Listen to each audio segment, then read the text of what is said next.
besar buahnya. Itu besar-besar. Besar-besar ya? Bisa Pak. Jadi ini saya menanu ini. Ini ada apa cara juga? Tadi, ini pas dia Pak, pengerbatan itu sudah deh ya. Jalan pohon induk tunggal Kelilegayo yang sudah hampir punah. Jadi ini kita jadikan satu pohon induk agar Kelilegayo bisa dilepas kembali.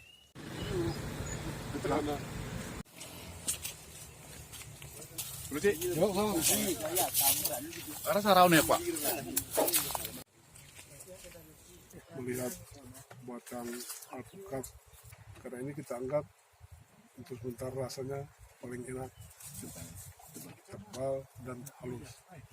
Beratnya 1 kilo ya, kurang lebih. Itu perbandingan besar. Kosa kan?